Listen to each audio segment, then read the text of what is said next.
আসসালামু আলাইকুম এভরিওয়ান। ঈদ মুবারক। ঈদ উপলক্ষে আপনাদের মাঝে আজ আমি নিয়ে এসেছি স্বল্প মূল্যে ও স্বল্প সময়ে তৈরি করা একটা মজাদার এগ রেসিপি। প্রথমে এখানে নিয়ে নিয়েছি দুটো সেদ্ধ ডিম। ডিমগুলো কুচি কুচি করে কেটে নিচ্ছি।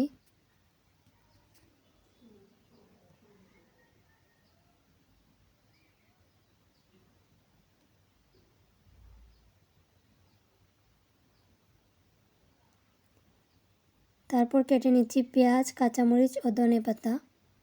এখানে পেঁয়াজ আমি অর্ধেকটা ব্যবহার করছি। আজ আমি তৈরি করব পটেটো এগ কাবাব, তাই কাবাবের জন্য পুর তৈরি করে নেব। এখন চুলায় একটা প্যান বসিয়ে সামান্য তেল গরম করে নিচ্ছি। তেলটা গরম হয়ে এলে দিয়ে দেব পেঁয়াজ, কাঁচামরিচ ও ধনেপাতা কুচি।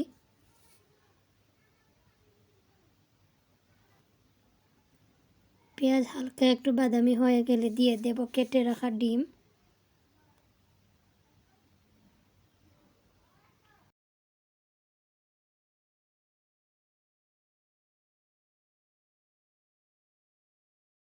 এখন দিয়ে দিচ্ছি পরিমাণ মতো টমেটো সস, দিয়ে হালকা একটু কষিয়ে নেব।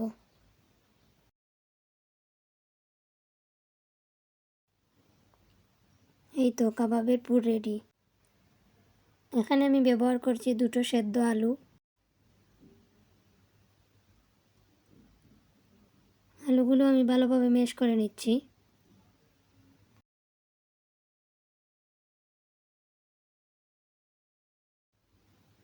এখন হাতে সামান্য তেল মেখে নেব। ম্যাশ করে রাখা আলু থেকে কিছুটা অংশ নিয়ে নিচ্ছি। এখন হাতের তালুর উপর রেখে চ্যাপ্টা করে নিচ্ছি।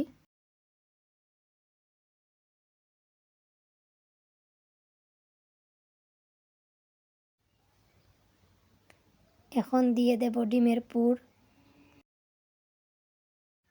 এখন ডিমের পুরগুলো আলুর সাথে ভালোভাবে মুড়িয়ে গোল করে নিতে হবে।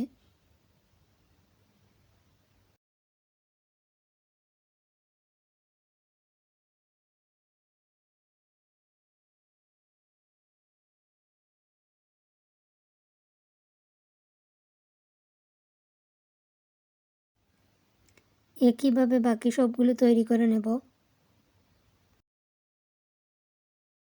এখন চুলায় একটা প্যান বসিয়ে সবগুলো ভেজে নেব। কোটিংয়ের জন্য নিয়ে নিয়েছি সামান্য কিছু ব্রেড ক্রাম্ব। এখানে একটা ডিম ফেটে নিয়েছি। এখন প্যানে তেল গরম করে নেব। এখন একটা করে কাবাবগুলো ডিমের ভেতর খুব ভালোভাবে কুট করে নিচ্ছি। তারপর এটাকে ব্রেড ক্রাম্বসে ভালোভাবে উল্টে পাল্টে নিতে হবে। এখন ভাজার জন্য একটা একটা করে তেলে ছেড়ে দিতে হবে।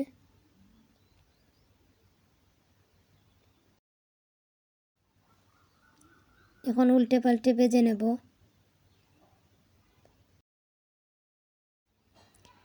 কাবাবগুলো ব্রাউন কালার হয়ে এলে তুলে নেব।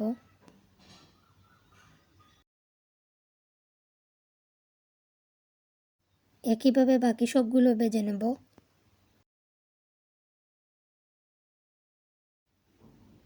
এটা হচ্ছে কাবাবের final look. Thanks for watching guys.